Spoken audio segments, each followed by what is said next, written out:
Big TV భక్తి సమాచారం WhatsApp ఛానల్లో జాయిన్ అవ్వండి. అన్ని విశేషాలు ఎప్పటికప్పుడు తెలుసుకోండి. బిగ్ టీవీ ప్రేక్షకులందరికీ శ్రీ పరాభవనామ సంవత్సరం ఉగాది శుభాకాంక్షలు. అయితే ఈరోజు మనతో పాటు ఆస్ట్రాలజర్ గట్టిపల్లి సురేష్ బాబు గారు ఉన్నారు. ప్రజెంట్ ఇప్పటి వరకు కూడా మనం చాలా అంటే గతంలోని ఉగాది తర్వాత నుంచి ఎటువంటి పరిణామాలు చోటు చేసుకున్నాయి మనం చూస్తూ ఉన్నాం. ఈ ట్రైన్ యాక్సిడెంట్స్, ఫ్లైట్ యాక్సిడెంట్స్, అలాగే ఈ వార్ కూడా నడుస్తుంది.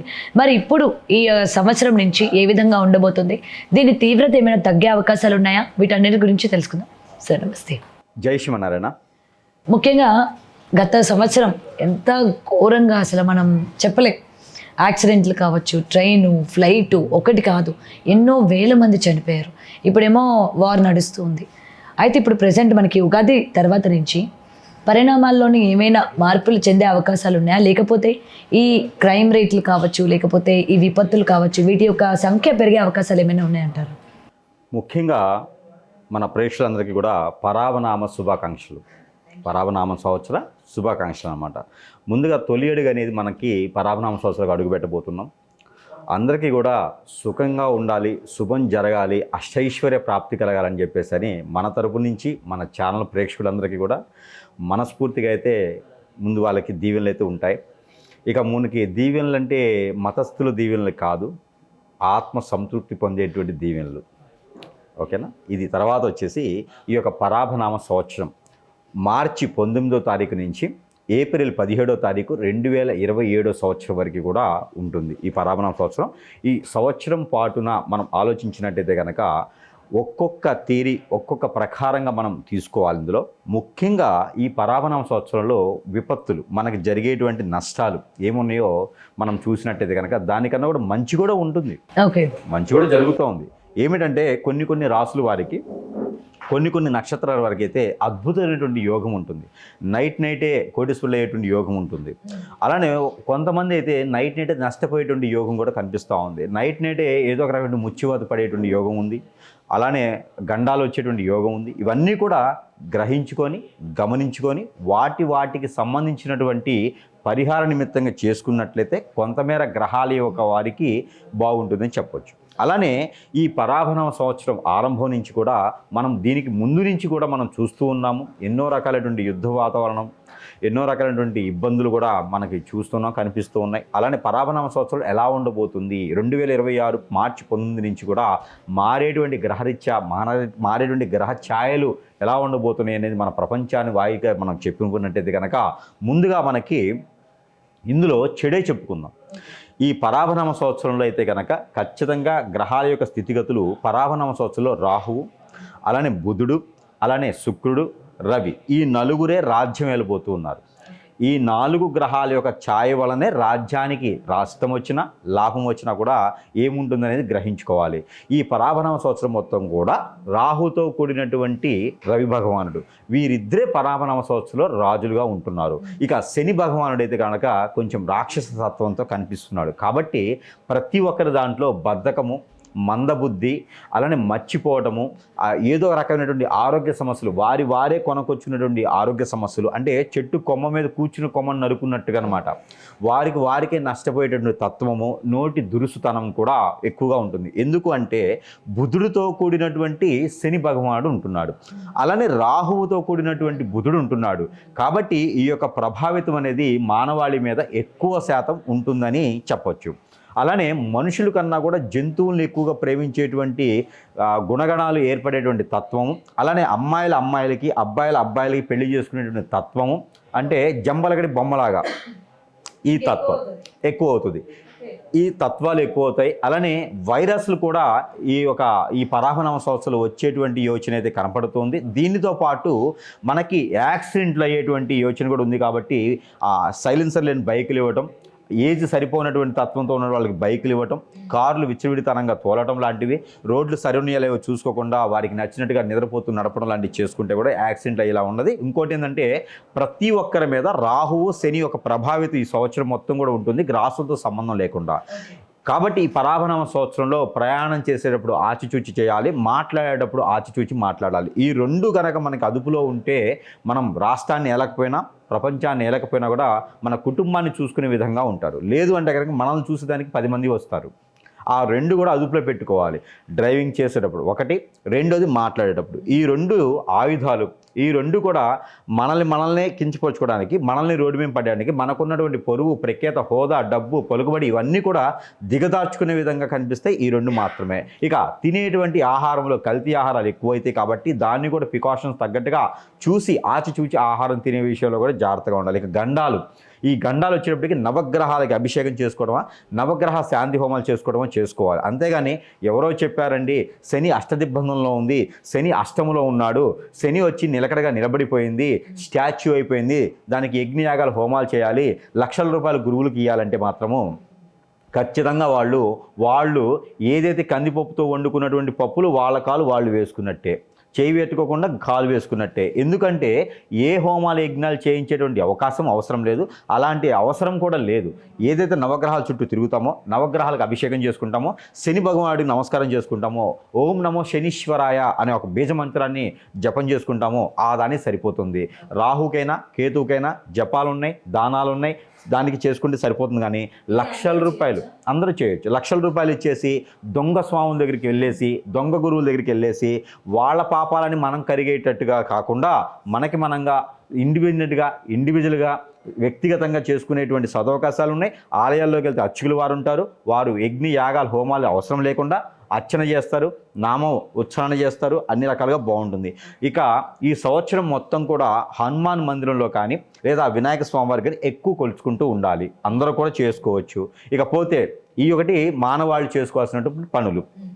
ఇక రాష్ట్ర స్థాయి కాదు దేశ స్థాయి చూసుకున్నట్టయితే కనుక ఇప్పుడు సంవత్సరం ఆరంభం అవ్వకముందే మనం ఒక యుద్ధ వాతావరణం అయితే కనిపిస్తూ ఉంది. ఇరు దేశాల్లో కూడా యుద్ధాలు జరుగుతూ ఉన్నాయి. ఇక దేశంలో పరిస్థితి, మన భారతదేశంలో పరిస్థితి వచ్చేటికి యుద్ధం అయితే జరగవచ్చు. అది బెంగాల్తో జరగవచ్చు, అంటే రాష్ట్రంలో కొట్టుకునేటువంటి యుద్ధాలు అయితే మాత్రం ఖచ్చితంగా జరుగుతుంది. పాకిస్తాన్ జరుగుతుందా, అది నేపాల్తో జరుగుతుందా, లేదా చైనాతో జరుగుతుందా, అమెరికాతో అయితేనే యుద్ధం జరగవచ్చు, కానీ చెప్పలేం. యుద్ధం అయితే మాత్రం భారతదేశంలో ఖచ్చితంగా యుద్ధ వాతావరణం అయితే జరుగుతుంది. ఇక మరొక విషయం ఏంటంటే కనుక భారతదేశంలో అత్యద్భుతంగా వాణిజ్య రంగానికైతే యుద్ధం జరుగుతుంది అని చెప్పాలి. అన్నీ కూడా నిత్యావసర వస్తువులు ఆకాశానికి అందుకునేలాగా రేట్లు ఉంటాయి. కోసం మనం ఇక్కడ ఇబ్బంది పడుతూ ఉన్నాము. ఇంకా దేని మీద మళ్ళీ ఇలాంటివి ఇవన్నీ తాత్కాలికం. ఈ గ్యాస్ అనేది ఇంకోటి అనేది తాత్కాలికం. కానీ ప్రతి ఒక్క వస్తువు పైన కూడా నిత్యావసర వస్తువులు మనం ప్రతిరోజు కూడా దినచర్యగా వాడుకునేటువంటి ప్రతి వస్తువు మీద కూడా మనకి వాంటెడే ఉంటుంది. మన భారతదేశానికి తక్కువే ఉంటుంది. మన భారతదేశంలో ఉన్న దరిద్రం ఏంటంటే మన భారతదేశంలో ఉండేటువంటి వనరులన్నీ కూడా సమకూర్చి తీసుకెళ్ళి ఎక్స్పోర్ట్ చేసి మళ్ళీ ఆ వస్తువులకి ఒక బ్రాండ్ క్రియేట్ చేసి మళ్ళీ ఇండియాకే ఎగుమవుతాయి. ఈ దరిద్రం మన భారతదేశంలో వదలనంత వరకు కూడా మన భారతదేశంలో వస్తువులు మనం పండించిందైనా కూడా వేరేవాడు కొని దానికి ఒక బ్రాండ్ వేసి ఇస్తాడు. మరి ఆ దరిద్రం మన భారతదేశంలో పోయేంత వరకు కూడా భారతదేశంలో వస్తువులకి వాణిజ్యం రేట్ అయితే పెరుగుతుంది. ఆ విధంగా అయితే మాత్రం ఖచ్చితంగా వనరులన్నిటికీ కూడా నిత్యావసర వస్తువులన్నిటికీ రేటు పెరిగి అదే యుద్ధ వాతావరణం లభ్యపడేలా ఉంటుంది. వాణిజ్య యుద్ధం అంటారు. ఇక షేర్స్లో కానీ ఐటీ రంగంలో కానీ అయితే మాత్రం ఖచ్చితంగా ఇబ్బందులు వచ్చేటువంటిది ఉంది. కాబట్టి పెట్టుబడులు పెట్టేవాళ్ళు చూసుకొని పెట్టుకోవాలి. రెండోది బంగారం మీద పెట్టుబడులు పెట్టేవాళ్ళు కూడా చూసుకొని పెట్టుకోవాలి. బంగారం పెరిగైతే ఏముండదు, ఇక స్థిరంగా ఉంటుంది. ₹1,00,000 నుంచి ₹1,50,000 లోపే స్థిరంగా ఉంటుంది. ఏది పరావనామ సంవత్సరం మొత్తం కూడా. కాబట్టి బంగారం మీద ఎవరైతే ఇన్వెస్ట్ చేస్తారో వారు ఇబ్బంది పడతారు. ఐటీ రంగాల్లో వారు ఇబ్బంది పడతారు. క్రూడ్ ఆయిల్ వారు ఇబ్బంది పడతారు. అందుకే షేర్స్ అనేది పెట్టకుండా ఉండాలి.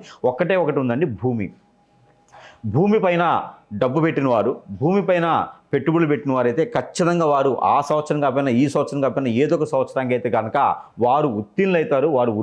వారు మంచి స్థాయికి, స్థిరస్థాయికి వెళ్ళిపోయేదానికి అయితే ఉంటుంది. ఇకపోతే ఇక భారతదేశంలో అయితే వాణిజ్య యుద్ధం ఎలా అయితే మొదలవుతుందో అలానే పెద్ద పెద్ద నాయకులు ఎవరైతే ఉన్నారంటే నాయకులు పెద్ద వాళ్ళు వయసు వచ్చిన వాళ్ళు కాదు, పదవిలో ఎక్కువ శాతం పదవులు తీసుకుని ఎక్కువ శాతం మంచి పదవుల్లో ఉన్నవారు వారందరికీ కూడా గండాలు ఏర్పడుతూ ఉన్నాయి. ప్రయాణంలోనా లేకపోతే ఇంకెటువంటి ఈ సంవత్సరంలో రాహు పోల్చుతో ఉన్నటువంటి శని భగవానుడు అండతో ఉన్నటువంటి గ్రహాలన్నీ కూడా ఏర్పడి రాహువు అలానే శని అలానే శుక్రుడితో పాటు రవి భగవానుడు ఉన్నారు. కాబట్టి వారు ఏం చేస్తారంటే ఆస్తి కావచ్చు, అంతస్తు కావచ్చు, తెలివి కావచ్చు, మర్యాద కావచ్చు, పరువు కావచ్చు, ఇవన్నీ ఇచ్చినట్టే ఇచ్చేసి శత్రుత్వం పెంచుతాడు. తొందరపాటు నిర్ణయాలు తీసుకునే విధంగా చేస్తారు. అందువలన పెద్ద నాయకులు ఎవరైతే ఉన్నారో వారు పెద్ద పదవులు ఉన్నవారు వారందరూ కూడా ఈ యొక్క ముచ్చువాద పడేదానికి కానీ గండాలు ఏదైనా యాక్సిడెంట్లు అవటమా, ఫైర్ యాక్సిడెంట్లో పాల్గొనటమా, మన చుట్టూ ఉండే క్యాడర్ వల్ల ఇబ్బంది పడటమా లాంటివి ఇంతకుముందు కూడా నాయకులు మనం చూస్తున్నాం. ఆ నాయకులు కూడా బెల్ట్ బాంబు పెట్టేటి, దండలో బాంబులు పెట్టేయటం ఇలా జరుగుతూ ఉన్నాయి. డైరెక్ట్గా వెళ్ళేసి కాల్చివేయటం లాంటివి జరుగుతున్నాయి. అదే రకమైనటువంటి ఛాయలు మళ్ళీ కూడా సంవత్సరం మొత్తం రాహు అండగా ఉన్నాడు కాబట్టి అదే రకమైన ఛాయలు మన నాయకులకైతే కనిపిస్తూ ఉన్నాయి. కాబట్టి వారు జాగ్రత్తగా ప్రికాషన్స్ తీసుకోవాల్సిందే, అది మాత్రం తప్పదు. దేశంలో నాయకులు లేకపోతే ఆ దేశం ఇంకా ఉపయోగం లేదు, ఉన్నా లేకపోయినా కూడా ఆ చొరబాటుతనం ఎక్కువవుతుంది.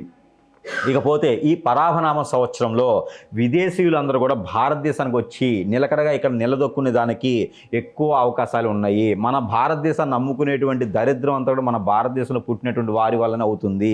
ఇంట్లో దొంగని ఈశ్వరుడు కూడా పట్టలేనట్టుగా మన భారతదేశం నమ్ముకునే వాళ్ళ ఎవరు ఎక్కడి నుంచి బయటపడతారు. ఆ బయటపడితే అమ్మో వీరు నా ఇంటి పక్కన ఉండేవారు, నా ఇంటి పైన ఉండేవారు, వీరు ఇలాంటి పని చేశారా అనేటువంటి అవ్వాక్కయ్యేటువంటి పనులు కూడా మనకి జరుగుతూ ఉన్నాయి. ఇక ఆడపిల్లలు అపహరించబడటం, ఆడపిల్లని నిపుణుడైజేషన్ చేయడం లాంటివి కూడా ఎక్కువగా జరుగుతూ ఉంటాయి. క్రైమ్ రేట్ కూడా బాగా పెరుగుతూ ఉంటుంది.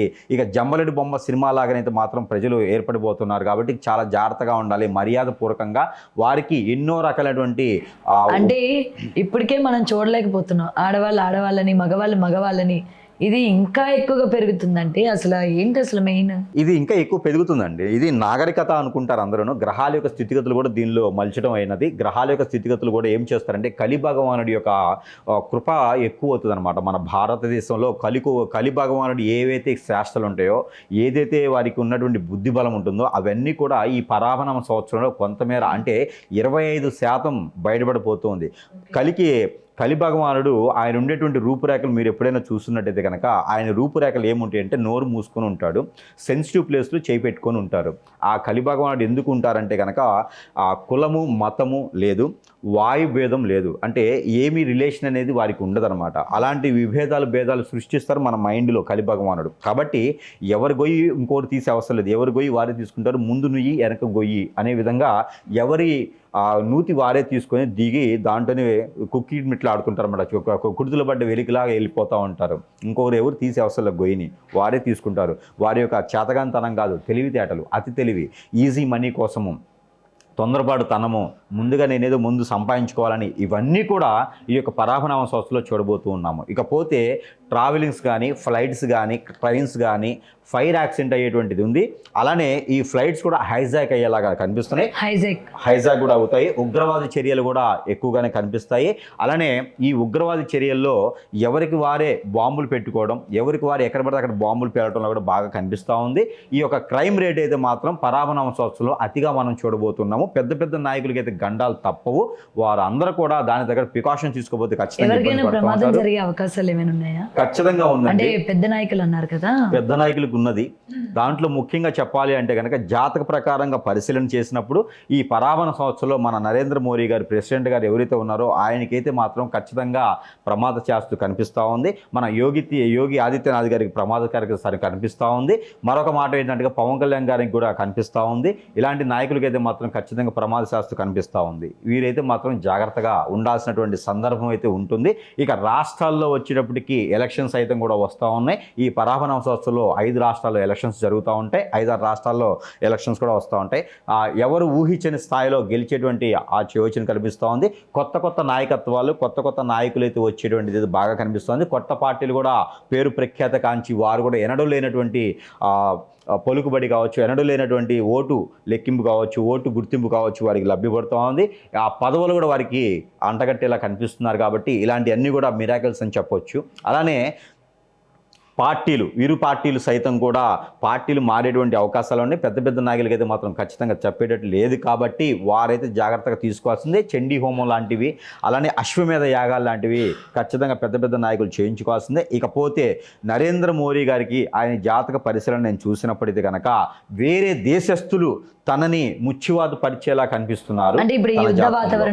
యుద్ధ వాతావరణం అనేది ఆగిపోతుంది. కానీ దీనికన్నా కోల్డ్ వార్, ఇంకా యుద్ధ వాతావరణం చాప కింద నీరులా లాగా భారతదేశానికి చొచ్చి ఉన్నటువంటి ముప్పులు చాలా ఉన్నాయి. అలాంటి వాటిలో మన నరేంద్ర మోడీ గారికి కూడా కొంచెం ముచ్చివాత పడేలా ఉన్నారు. కానీ కొంచెం ఆయన క్యాడర్ ఏదైతే జెడ్ కేటగిరీ ఉందో జాగ్రత్తగా ఉండాలి. కొత్త వారిని తీసుకోవడం కానీ చేయకూడదు. ఆయన తీసుకోవాల్సిన ప్రికాషన్స్ అయితే మాత్రం తీసుకోవాలి. ఖచ్చితంగా ఆయన తినేటువంటి ఫుడ్లో కూడా ఆచి చూచి తింటే చాలా మంచిది. ఇకపోతే ఫైర్ యాక్సిడెంట్లో కానీ ట్రావెల్ చేసేటప్పుడు కానీ అయితే యాక్సిడెంట్ సూచన కనిపిస్తూ ఉంది యోగి ఆదిత్య గారికి. అతను కూడా కొంచెం జాగ్రత్తగా తీసుకోవాలి. తనైతే కనుక ట్రావెల్ చేసేటప్పుడు జాగ్రత్తగా చూసుకోవాలి. డ్రైవర్లు సరైన వాళ్ళు ఉండాలి. తను ఫ్లైట్లో కావచ్చు, హెలికాప్టర్లో కావచ్చు, ఇలా వెళ్ళినప్పుడు మాత్రము ఏదైనా అక్కడ ఏముందంటే శత్రు భయమే ఉంటుంది. శత్రు భయంతో చేసేలా ఉంది కాబట్టి కొంచెం జాగ్రత్తగా ఉంటూ ఉండాలి. ట్రావెల్ చేసేటప్పుడు బ్రేకులు తీయడం కానివ్వండి, ఇంజన్లో ఏదైనా మార్పులు చేయడం కానివ్వండి, మతలబులు చేయడం కానివ్వండి జరుగుతూ ఉంటే నమ్మిన వాళ్ళ సైతమే ఇతను వెళ్తూ ఉండాలి. లేకపోతే మాత్రం చాలా ప్రమాదకరంగానే చెప్పొచ్చు. ఇకపోతే మన ప్రీతం మన ఎవరైతే ఉన్నారో పవన్ కళ్యాణ్ గారు, ఈ పవన్ కళ్యాణ్ కూడా అతి తక్కువ కాలంలో రాజకీయ రంగంలో బాగా పై స్థాయికి వచ్చారని చెప్పుకోవచ్చు. తన సైతం కూడా తన జాతక పరిశీలన చేసినప్పుడు తన క్యాడర్ ఏదైతే ఉందో, తన పరిసర ప్రాంతాల్లో ఉండేటువంటి చుట్టూ ఉండేటువంటి ప్రజలు కావచ్చు, నాయకులు కావచ్చు, తనకు ఉన్నటువంటి సెక్యూరిటీస్ కావచ్చు, వీరి దగ్గర నుంచే తనకు ప్రమాదం కనిపిస్తుంది. కాబట్టి తను కూడా కొంచెం జాగ్రత్తగా ఉండాలి. కొత్త వారిని తీసుకునేప్పుడు కానీ, ఎదుటి వాళ్ళతో మాట్లాడేటప్పుడు కానీ, తను చేసేటువంటి సేవా గుణాలకు వెళ్ళినప్పుడు కానీ పరిశీలన చేసుకుంటూ ఉండాలి. తన మీద కూడా శత్రుతైతం, తన వాళ్ళ నుంచే శత్రుతైతం అంటే తన చుట్టూతూ ఉండే వాళ్ళు మాత్రమే అమ్ముడుపోయేసి వారి నుంచే శత్రుతైతం కనిపిస్తుంది. కాబట్టి వీరు ముగ్గురు కూడా చాలా జాగ్రత్తగా ఉండాలి. ప్రపంచానికే కాదు మన దేశానికి సరిపడేటువంటి నాయకత్వం కాబట్టి వీరు జాగ్రత్తగా ఉండాలి. కాబట్టి అందుకే పేరుతో సహా కూడా మెన్షన్ చేసి చెప్తా ఉన్నాను. వీరు చేయవలసింది ఏంటంటే కనుక చండీ హోమాలు చేయించడం, నవగ్రహ శాంతి హోమం చేయించడం, లక్ష్మీ గణపతి హోమం చేయించడం, అలానే వీరు శని భగవానికి అర్చన అభిషేక హోమ యజ్ఞాలు చేయించడం, రాహుకేతులు పూజ చేయించుకోవడం, అలానే వీరందరూ కూడా ఏదైతే అశ్వమేధ యాగం ఉంటుందో ఇది చేయించుకోవడం, రాష్ట్రం చల్లగా ఉండాలి, సుసశ్యామలంగా ఉండాలని చెప్పేసి ప్రార్థన చేసుకోవడం లాంటివి చేసుకుంటూ ఉండాలి. వీరు ఇరువురు కూడా చాలా జాగ్రత్తగా ఉండాలి. నాయకత్వం పోయిందంటే కనుక నాయకుల్లో బలం తగ్గుతుంది. నాయకులు బాగున్నారంటే ప్రపంచం బాగుంటుంది. కాబట్టి రైతే రాజు అనే నినాదానికి ఉంది. కాబట్టి పంటలు పండించే వారందరూ కూడా చాలా జాగ్రత్తగా ఉండాలి. వర్షాలు అయితే ఈ సంవత్సరం బాగానే ఉంటాయండి. పంటలు కూడా బాగా పండుతాయి. ఈ సంవత్సరం ఎక్కువ శాతం మనం తుఫాన్లు అవి చూస్తూ ఉంటాం కాబట్టి మళ్ళీ ఈసారి అటువంటి తుఫాన్స్ అవి వచ్చే అవకాశం కానీ, లేకపోతే పంటలు ఏమైనా నాశనం అయ్యే అవకాశాలు కానీ ఏమైనా ఉన్నాయి? పంటలు నాశనం అయ్యేదైతే కాటన్ అయితే నాశనం అవుతుందండి. పత్తి లాంటి పంటలు అయితే ఇబ్బంది పడతాయి. మామిడి లాంటి పంటలు అయితే ఇబ్బంది పడతాయి. ఫ్రూట్స్ యాపిల్ కానివ్వండి ఇలాంటి వాటికి అయితే ఎక్కువ ఇబ్బంది శాతం ఉంది. యాపిల్ రెడ్ ఉండేటువంటి యాపిల్స్ బాగానే ఉంటాయి, కానీ గ్రీన్ యాపిల్ లాంటివి, వాటర్ యాపిల్ లాంటివి అయితే కొంచెం ఇబ్బంది కలిగించేలా ఉంది. అలానే పంటలు పండించే దాంట్లో అయితే కనుక ఎర్రగా ఉండే పంటలకి ఈ సంవత్సరం బాగా గిట్టుబాటు ధర వస్తుంది. అంటే మిరప కావచ్చు, అంటే కందులు కావచ్చు, అలాంటి ఎర్రగా ఉండే దానిమ్మ కావచ్చు, ఇలాంటి ఎర్ర పువ్వు వేసేటువంటి పంటలు ఏవైతే ఉన్నాయో ఆ పంటలకి ఎక్కువ రేటు వచ్చేటువంటి అవకాశాలు ఉన్నాయి. కాబట్టి అలాంటి పంటలు అందరూ వేసుకుంటే కనుక అందరికీ కూడా డబ్బు ధాన్యం వస్తుంది ఇంటికి. కాబట్టి వరి కూడా ఈ సంవత్సరం చాలా బాగుంటుంది. రేట్లు కూడా చాలా బాగా పెరిగేలా ఉన్నాయి. కాబట్టి ఒక్కలు, వరి, అలానే ఇంకేదన్నా టమాటా గిట్టుబాటు ధరలు లేక రైతులు ఎంత ఇబ్బంది పడ్డారో మనం చూసాం. అండ్ మీరు ఎరుపు రంగులో ఉన్న ప్రతి పంటకి కూడా ఈ సంవత్సరం అంతా బాగుంటుంది అన్నారు కాబట్టి టమాటాకి కూడా అలాగే ఉంటుందా? ఖచ్చితంగా టమాటా కూడా ఈసారి బాగానే పంట రావచ్చు అండి. దాంతోపాటు చింత కానీ, ఉసిరి కానీ ఇలాంటి వాటికి పంటల్లో బాగా పండేటువంటి అవకాశం ఉంది. మ్యాంగో, మామిడికాయలు కానీ ఇలాంటి పంటలు పండించుకునే వాళ్ళకి అదృష్టం బాగుంటుంది. ఈ సంవత్సరం కూడా జాచి చూచి వేసుకోవాలి. పత్తి వేసుకునేవారు మాత్రం కొంచెం తగ్గి కొంచెం ఆలోచించి పత్తి వేసుకోవాలి. తదిమ పంటలన్నీ కూడా చాలా బాగున్నాయి. కంది అయితే మాత్రం ఎనడు లేనటువంటి సంపద కలుగుతుంది కంది వేసిన వారికి. ఎందుకంటే రాహుతో సంబంధించింది కాబట్టి అలాంటి పంటలు వేసుకోవడం వల్ల అలాంటి మనకి విపత్తులు జరిగినా కూడా పెద్ద నష్టపోయేదానికి కనిపించదు. విపత్తులు అయితే మాత్రం చాలా ఉన్నాయి. ఆ విపత్తులు తట్టుకోవాలంటే మాత్రం దానికి తగ్గటువంటి పంటలు అయితే వేసుకోవాలి. అందులో తక్కువ సీజన్ వచ్చేటువంటి 3 మాసాలు వచ్చేటువంటి పంటలు వేసుకుంటే చాలా అద్భుతంగా ఉంటుంది. జూలై మాసంలో అయితే మాత్రం సాగు చేసుకునే విధంగా అయితే కనిపిస్తుంది. జూలైలో సాగు చేసుకుంటే ఆగస్టు సెప్టెంబర్ కల్లా పంటలు ఇంటికి వస్తే అప్పుడు వచ్చే విపత్తులు అయితే ఏం కనపడవు. కాబట్టి ఇలాంటి పంటలు వేసుకునే రైతే రాజు అనే దానికి ఈ సంవత్సరం పరాభనామ సంవత్సరంలో రైతులుగా ఉండేవారికి మాత్రం అద్భుతంగా ఉంటుంది. ఐటీ రంగం వారికి మాత్రం తలనొప్పిగానే ఉంటుంది. ఇక హార్డ్వేర్ రంగం వారికి కొంచెం బాగానే ఉంటుంది. ఇక కన్స్ట్రక్షన్ రంగం వాళ్ళకైతే మళ్ళీ పుంజుకునే విధంగా ఉంటుంది. కాబట్టి కన్స్ట్రక్షన్ రంగంలోకి వెళ్ళేవారు ఉంటే కనుక వారు మళ్ళీ కన్స్ట్రక్షన్ విధంగా రోడ్డు కాంట్రాక్టులు, కన్స్ట్రక్షన్, అలానే రియల్ ఎస్టేట్ రంగంలో వారికి కూడా మళ్ళీ కొంచెం భూమి మీద ఉన్నాము మళ్ళీ పుంజుకునే విధంగా ఉంటుంది కదా, ఆ విధంగా ముందుకు వెళ్ళొచ్చు. ఇక రాజకీయ రంగం కూడా కొట్టుమిట్లాడేటువంటి తత్వం ఉంటుంది. అందరూ కూడా ఒకళ్ళ మీద ఒకళ్ళు నువ్వు ఇంత సంపాదించావు, నువ్వింత సంపాదించాను, వారి ఉన్నటువంటి లోపల ఉన్నటువంటి సీక్రెట్స్ అన్నీ కూడా చెప్పకూడని విషయాలన్నీ కూడా బయట పెట్టుకొని వారికి వారే వారు చెప్పుతూ వారే కొట్టుకునేలా ఉంటుంది. కాబట్టి అలాంటి రాజకీయాల జోరు కొత్తగా వెళ్ళాలనుకున్న వెళ్ళకపోవడం చాలా మంచిది. ఉన్న వాళ్ళందరూ ఊబిలోకి వెళ్ళడం కూడా జరుగుతుంది. అలానే మనకి ఇక సినీ రంగంలో ఉన్న వారికి అయితే ఎన్నో రకాల అపకీర్తి వచ్చేలాగా కొన్ని సంఘటనలు బయటపడేలా కనిపిస్తున్నాయి. కాబట్టి చాలా మంది జాగ్రత్తగా ఉండడం మంచిది. ఇలాంటివి అంటారా? అది డ్రగ్స్ ఇండస్ట్రీకి సంబంధించే కదా, ఇండస్ట్రీకి సంబంధించి అయితే మిశ్రమ ఫలితాలని చెప్పొచ్చు అండి. ఇండస్ట్రీ సంబంధించినటువంటి చాలా వైరల్ అవటం కానివ్వండి, ఎన్నో రకాల కేసులు బయటపడటం కానివ్వండి, ఒకరి మీద ఒకరు కేసు పెట్టుకోవడం కానివ్వండి, లేదా ఈ వ్యక్తి ఇలాంటి వాడా అనేటువంటి విషయాలు అయితే మాత్రం సినీ రంగంలో చవి చూడబోతున్నాయి. అవి కూడా కొంచెం జాగ్రత్తగా ఉండాలి. సినిమాలు అంత పెద్దగా ఎన్నో సినిమాలు వచ్చినా కూడా ఆడేటువంటి సైతం 10% ఉంటుంది. కాబట్టి అది కూడా ఒకసారి చూసుకోవాలి. వారు తీసుకోవాల్సినటువంటి జాగ్రత్తలు తీసుకోవాల్సిందే. వారు వచ్చేసి చక్ర స్నానం అంటారు. ఈ వెంకటేశ్వర స్వామి వారికి కానీ విష్ణుమూర్తికి కానీ ఎప్పుడు కూడా సినీ రంగం వారు చక్ర స్నానం చేయించుకుంటూ ఉంటే కనుక చాలా అద్భుతంగా వారికి కలిసి వస్తుంది. లేదా సాయిబాబా వారి హారతిలో పాల్గొనడం కానీ ఇలాంటివి చేసుకుంటూ ఉండాలి. ఏ రంగంలో ఉన్నవారైనా సరే ఆ రంగానికి సరిపడా దానాలు, ధర్మాలు, యజ్ఞయాగ హోమాలు ఇవి చేసుకుంటూ ఉండాలి. మరొక విషయం ఈ సందర్భంగా చెప్పాలనుకున్న పరాభనామ సంవత్సరంలో మన పొరుగు పోయేదానికే ఉంటుంది. కాబట్టి జాగ్రత్తగా ఊహించుకోవాలి. ఎవరి కుటుంబాన్ని, ఎవరి జీవితాన్ని వారు సుసంపన్నంగా నమ్మకంగా ముందుకు వెళ్ళాలి. ఎదుటి వారిని ఎవరిని నమ్మకూడదు. ఎదుటి వారిని నమ్మి మన పర్సనల్ విషయాలు ఎవరికైనా షేర్ చేస్తే మాత్రం ఖచ్చితంగా దానివల్ల ఇబ్బంది కలిగేలా ఉంటుంది పరాభనామ సంవత్సరంలో. మరొక విషయం ఏంటంటే కనుక ఈ పరాభనామ సంవత్సరంలో ఎన్నో రంగాల్లో ఉండేటువంటి ప్రతి ఒక్కరు కులము, మతం అనే సంబంధం లేకుండా ప్రతి ఒక్కరు దేవుని ధ్యానంలో ఉండాలి. తప్పితే ఒక గురువు ఉన్నారు, ఏదో చేస్తారు, అవతార పురుషంగా క్యారెక్టర్ ఆర్టిస్ట్గానో పెయిడ్ ఆర్టిస్ట్గానో అవతారం వేసుకొని కాషాయ వస్త్రం ధరించుకొని ఉన్నారు అంటే వారి దగ్గర విద్య ఉందా, నేర్చుకుని ఉన్నారో మనం చూసుకోవాలి. లేదు అంటే కనుక దొంగ గురువులకి మనం బలైపోతున్నాం. దొంగ గురువులకి మనము దాసోహం అయిపోతున్నాం. దొంగ గురువులకి మనము అన్ని రకాలుగా కోల్పోతున్నాం. కాబట్టి దొంగ గురువులు సైతం కూడా ఎక్కువ అవుతున్నారు. ఆ గురువులను కూడా అణిచివేయాలంటే మనం గురువుల దగ్గరికి వాళ్ళని ఎంకరేజ్ చేయకూడదు. కాబట్టి దొంగ గురువులు నమ్మారు అంటే మాత్రం ఖచ్చితంగా ఇబ్బంది పడేలా ఉంటుంది. కాబట్టి ఆ విషయం కూడా ప్రజలు గ్రహించి గమనించి దానికి తగ్గట్టుగా ప్రికాషన్స్ తీసుకునే విధంగా చూసుకోవాలి. విపత్తులకి వెనకబడకూడదు, వైరస్లకి వెనకాడకూడదు. దేవుణ్ణి నమ్ముకున్న వాడికి ఎటువంటి సందేహం లేకుండా వారికి మంచే జరుగుతుంది. అండ్ ఇంకొకటి భార్యాభర్తల సంబంధాలు కూడా ఈ మధ్య కాలంలో చాలా వరకు మనం చూస్తున్నాం. డివోర్స్లు, కుటుంబాలు చెల్లాచెదరైపోతూ ఉన్నాయి. ఇప్పుడు ఎలా ఉండబోతోంది? భార్యాభర్తల మధ్యన ఒక అండర్స్టాండింగ్ భావం అయితే ఏర్పడింది. మీరు ఎక్కడికన్నా కావాలంటే వెళ్ళండి, మీరు ఎక్కడికైనా కావాలంటే వెళ్తారు. మ్యూచువల్ విడాకుల్స్ అనమాట. మ్యూచువల్ డాక్యుమెంట్స్లో ప్రకారంగా విడాకులు తీసుకునే సైతం కూడా ప్రేమ పూర్తిగా అక్కడికి వెళ్ళేసి ఒకే కంచంలో తిని విడాకులు తీసుకుని వచ్చేస్తారు. అంటే అలవాటు ప్రకారం అయిపోతుంది. ఇప్పటివరకు మనం బాధపడేవారం కదా, ఇంకా మీదట అలవాటు అయిపోతుంది. అలాగా ఇక్కడ భర్తతో మాట్లాడకూడదనేం లేదు, విడాకులు తీసుకున్నా మాట్లాడవచ్చు. భార్యతో మాట్లాడకూడదనేం లేదు, మ్యూచువల్గా విడాకులు తీసుకుంటారు, మాట్లాడతారు. ఇది ఎందుకు అంటే ఒక భాగం వచ్చేసి ఆస్తుల్లో పంపకాల్లో ట్యాక్స్ కట్టకుండా ఎక్కొట్టేదానికి చేసేటువంటి ఒక క్రియ.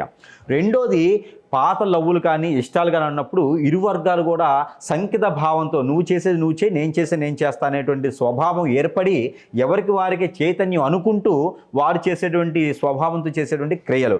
మూడోది ఏంటంటే మనకి రాహువు, కేతువు, అలానే శని భగవానుడు వీరు ముగ్గురు కూడా కలిసి మన బుద్ధి చెడుగా చేస్తుంటారు. ఆ సమయంలో ఆ చెడుగా చేసే తత్వంలో ఏమైందంటే విడాకులు తీసుకోవాలి, చెడిపోవాలి, వేరే రూట్కి వెళ్ళిపోవాలి, ఇదే బాగుంటుంది కదా అనే రూట్లో వెళ్ళిపోవడం. ఇలాంటి ఆలోచన ఈ సంవత్సరం ఎక్కువ ఉండబోతుంది. మన బుద్ధి కారకుడైనటువంటి బుద్ధుడు కూడా మనకి నీచలో ఉంటున్నారు. కాబట్టి చంద్రుడు కూడా నీచలో ఉంటున్నారు. ఈ సంవత్సరం అంతా కూడా రాహు ప్రభావితానికి చంద్రుడు కూడా తగ్గిపోతాడు. కాబట్టి అలాంటి ప్రభావితం ఖచ్చితంగా ఉంటుంది. ప్రతి ఒక్కరు ముక్కుసూటికనం, కోపదారితనం, ఆలోచించని ఓర్పు, సహనం ఏమి నశించిపోతున్నాయి. పరాభనామ సంవత్సరం ఒక్కటి గట్టెక్కారు అంటే కనుక మరలా వచ్చేటువంటి సిల్వర్ జూబ్లీ చేసుకునేంత వరకు కూడా ఇబ్బంది ఉండదు. ఈ పరాభనామ సంవత్సరం సిల్వర్ జూబ్లీ లాంటిది. 25 సంవత్సరాలు 30 సంవత్సరాలు ఒకసారి వచ్చేటువంటి ఇలాంటి సంవత్సరం అనేది చాలా జాగ్రత్తగా ఉంటూ ఉండాలి. అన్నిట్లోనూ ఎదుర్కొనే దానికి ధైర్యం ఉండాలి. మన కుటుంబాన్ని మనం పోషించుకోవాలి. ఇలాంటి ప్రయత్నాలు చేసుకుంటే పరాభనామ సంవత్సరంలో అందరికీ కూడా శుభం జరిగేలాగా అయితే ఉంటుంది. కాబట్టి ఈ రకంగా ముందుకు వెళ్తే సరిపోతుంది. For more videos like this, subscribe Big TV channel.